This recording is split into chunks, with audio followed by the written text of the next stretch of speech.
Hello, everybody, and welcome back to the Texas Podcast. I am your host, Gabe, and today we'll be talking about how the world viewed the Texas Republic and how the world also viewed the Texas Revolution, how they saw a new small republic rising up, and how they reacted to that revolution that helped that republic rise up.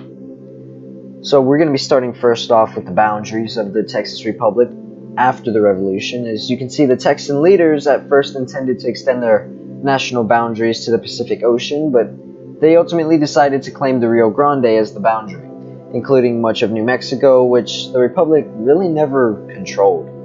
They also hoped, after peace was made with Mexico, to run a railroad to the Gulf of California to give access to the East Indian, Peruvian, and Chilean trade. When negotiating for the possibility of annexation to the U.S. in late 1836, the Texan government instructed its ministers Wharton and Washington that if the boundary were an issue, that Texas was willing to settle for a boundary at the watershed between the Nueces River and the Rio Grande River, and to leave out New Mexico.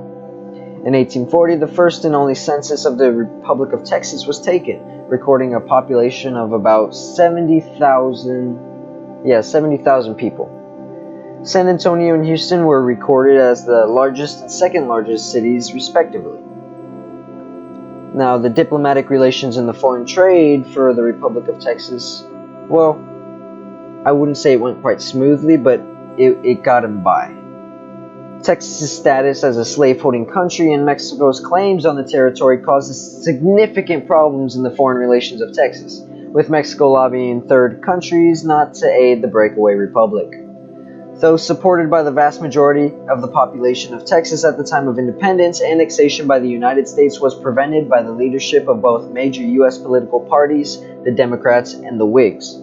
They opposed the introduction of a vast slave-holding region into a country already divided into pro- and anti-slave sections, and also wished to avoid a war with Mexico. On March 3, 1837, U.S. President Andrew Jackson appointed Aus de Branch, American charge of affairs, to the Republic of Texas, thus officially recognizing Texas as an independent republic. Like it just said, the U.S. was the first to recognize Texas as an independent sovereign state. France granted official recognition of Texas on September 25, 1839, appointing Alphonse Dubois de Saligne to serve as the charge of affairs. The French legation was built in 1841 and still stands in Austin as the oldest frame structure in the city. Conversely, the Republic of Texas Embassy in Paris was located in what is now the Hôtel de Vendôme, adjacent to the Place Vendôme in the first arrondissement of Paris. The Republic also received diplomatic recognition from the Kingdom of Belgium, the Netherlands, and the Republic of the Yucatan, which was also a new breakaway country from Mexico. The United Kingdom never granted official recognition of Texas due to its own friendly relations with Mexico, but admitted Texan goods into British ports on their own terms. In London, immediately opposite the gates of St. James Palace, Sam Houston's original embassy of the Republic of Texas to the Court of St. James is now a hat shop, but is clearly marked with a large plaque, and there was a nearby restaurant by Trafalgar Square called the Texas Embassy Cantina, but it was closed in 2012. A plaque on the exterior of the 3rd St. James Street in London notes the upper floors of the building, which are now housed by the noted wine merchant Berry Brothers in Rudd since 1698, also housed the Texas legation. The United Kingdom recognized Texas in the 1840s after a cotton price crash in a failed attempt to coerce Texas to give up slavery and to stop the expansion of the United States to the southwest. The cotton price crash of the 1840s bankrupted the Republic, increasing the urgency to finding foreign allies who could help prevent a reconquest by Mexico. Now, the only nations that have been recorded to recognize Texas's independence after the Revolution was the U.S., the French, of course, the Belgium, the Netherlands, and the Republic of the Yucatan. London did, but later in the years. So, that's who we got. Now, to statehood, on February 28, 1845, the U.S. Congress passed a bill that authorized the United States to annex the Republic of Texas. As you can see, Texas was still pushing for annexation to the U.S. because they didn't want Mexico to try to reconquest their land as an independent nation, because they would obviously be overrun. On March 1st, U.S. President John Tyler signed the bill. The legation set the date for annexation for December 29th of the same year. Faced with imminent American annexation of Texas, Charles Eliot and Alphonse Dessalines, the British and French ministers of Texas, were dispatched to Mexico City by their governments.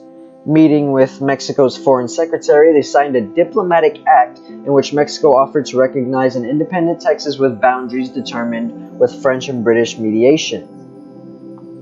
Texas President Anson Jones forwarded both offers to a specially elected convention meeting at Austin, and the American proposal was accepted with only one dissenting vote.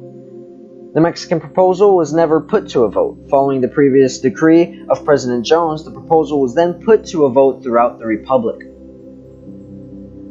On October 13, 1845, a large majority of voters in the Republic approved both the American offer and the proposed constitution that specifically endorsed slavery and immigrants bringing slaves to Texas.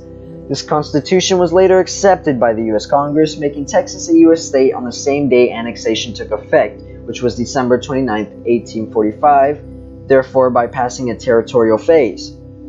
One of the motivations for annexation was huge debts which the Republic of Texas government had incurred. As part of the Compromise of 1850, in return for $10 million in federal bonds, Texas dropped claims to territories that included parts of present-day Colorado, Kansas, Oklahoma, New Mexico, and Wyoming. The resolution did include two unique provisions. First, it said up to 4 additional states could be created from Texas territory with the consent of the state of Texas. Though the resolution did not make exceptions to the Constitution, the U.S. Constitution does not require congressional consent to the creation of new states to be ex post to applications, nor does the U.S. Constitution require applications to expire. To illustrate the strength of the later caveat, the 27th Amendment was submitted to the states in 1789, yet was not ratified until 1992. Thus, the express consent of Congress via this resolution to the creation of the new states would not expire nor require renewal. Second, Texas did not have to surrender its public lands to the federal government. While Texas did cede all territory outside of its current area to the federal government in 1850, it did not cede any public lands within its current boundaries. Consequently, the lands in Texas that the federal government owns are those it subsequently purchased. It also means the state government controls oil reserves, which is later used to fund the state's public university system through the Permanent University Fund. In addition, the state's control over offshore oil reserves in Texas runs out to 3 nautical leagues, rather than 3 nautical miles as with other states. Now, if we're going to talk about the two nations that were very important in Texas's history, that would be Mexico and the Comanche Nation, which those two, I don't really think the Comanche Nation could have recognized Texas independence because it wasn't really its own nation, but more of made up of people. But there was a possibility. But the Mexican government did not want to acknowledge Texas independence at all until after the Mexican-American War, which was in 1848, after Texas had become a state, which was 3 years later. Now, armed conflicts mostly rose between these two nations against the Republic, and the Comanche Indians furnished the main Indian opposition to the Texas Republic. They manifested in multiple raids on settlements, capture and rape of female pioneers, torture, killings, and trafficking in captive slaves. Now, since what I just said all that, I have to put a video. This is an age-restricted video now. Shit. Okay. In the late 1830s, Sam Houston negotiated a peace between Texas and the Comanches. Lamar replaced Houston as president in 1838 and reversed the Indian policies. He returned to war with the Comanches and invaded Comancheria itself. In retaliation, the Comanches attacked Texas in a series of raids. After peace talks in 1840 ended with the massacre of 34 Comanche leaders in San Antonio, the Comanches launched a major attack deep into Texas known as the Great Raid of 1840 under the command of Buffalo Hump. 500 to 700 Comanche cavalry warriors swept down the Guadalupe River Valley, killing and plundering all the way to the shore of the Gulf of Mexico, where they sacked the towns of Victoria and Linville. The Comanches retreated after being pursued by 186 Rangers and were caught at the Battle of Plum Creek, wherein they lost the plunder they had taken.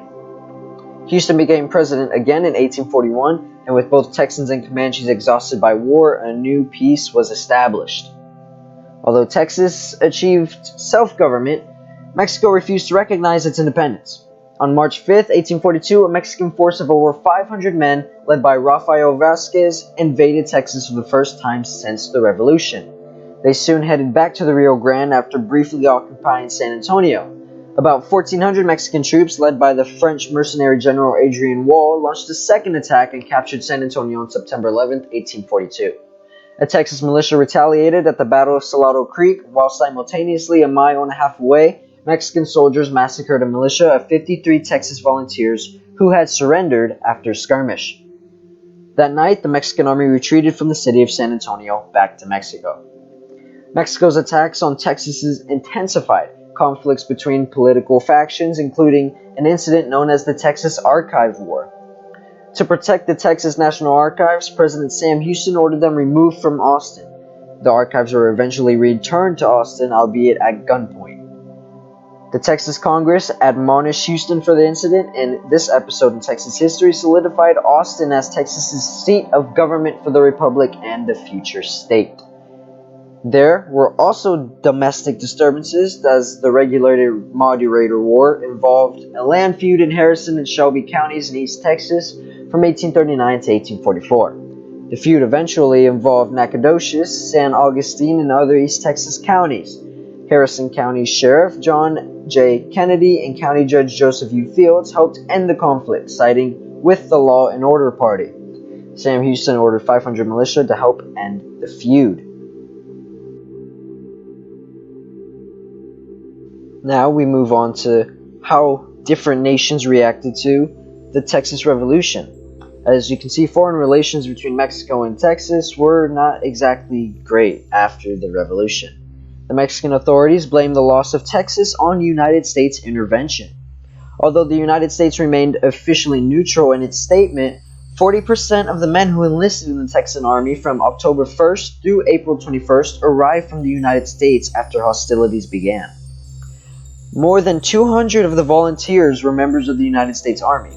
None were punished when they returned to their post. American individuals also provided supplies and money to the cause of the Texan independence. For the next decade, Mexican politicians frequently denounced the United States for the involvement of its citizens. The United States agreed to recognize the Republic of Texas in March 1837, but declined to annex the territory. The fledgling republic now attempted to persuade European nations to agree to recognition. In late 1839, France recognized the Republic of Texas after being convinced it would make a fine trading partner.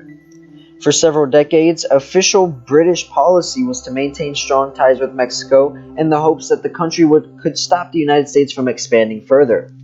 When the Texas Revolution erupted, Great Britain had declined to become involved, officially expressing confidence that Mexico could handle its own affairs.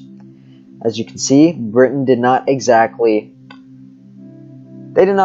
support the revolution, as they believed Mexico could handle it on its own, and they were not very, let's say they were not very proud of it. In 1840, after years in which the Republic of Texas was neither annexed by the United States nor reabsorbed into Mexico, Britain signed a treaty to recognize the nation and act as a mediator to help Texas gain recognition from Mexico. The United States voted to annex Texas as the 28th state in March 1845. 2 months later, Mexico agreed to recognize the Republic of Texas as long as there were no annexation to the United States. On July 4th, 1845, the Texans voted for annexation. This prompted the Mexican-American War, in which Mexico lost almost 55% of its territory to the United States and formally relinquished its claim on Texas. Now, the U.S. and Britain, and of course Mexico, weren't the only countries to see the revolution happening. As you can see, many U.S. citizens were coming down to help Texas in the revolution, obviously. There was a whole regiment, I have a whole video about that, it's about the New Orleans Grays, came down to help. There's the Red Rovers, came from Alabama. There's a lot of regiments in the Texan Army that came from the U.S. originally and became regiments in the Texan Army. Now, Mexico also had citizens that helped Texas in the cause for independence. These were called Tejanos. They made up most of the army, along with, Texans or Texan-born citizens, or, U.S. citizens that came to Texas and officially put their citizenship into Texas, claiming themselves as Texians. Now, Mexico had a load of Tejanos help the Texas independence, as most of them did not agree with Santa Anna's policies either. France, too, they also saw what was happening with Mexico and Texas, and you can read about it in multiple books, and especially during the Alamo siege, there were a good amount of French men who had fought with Napoleon in the Napoleonic Wars that came down to help Texas in the fight. Of course, there were British too. Germans were there was a lot of Germans, basically, and I plan to release my own video about that soon. But Germans, Mexicans, and French almost made up half of the army, with U.S. making up, of course, the rest, and Texas-born citizens.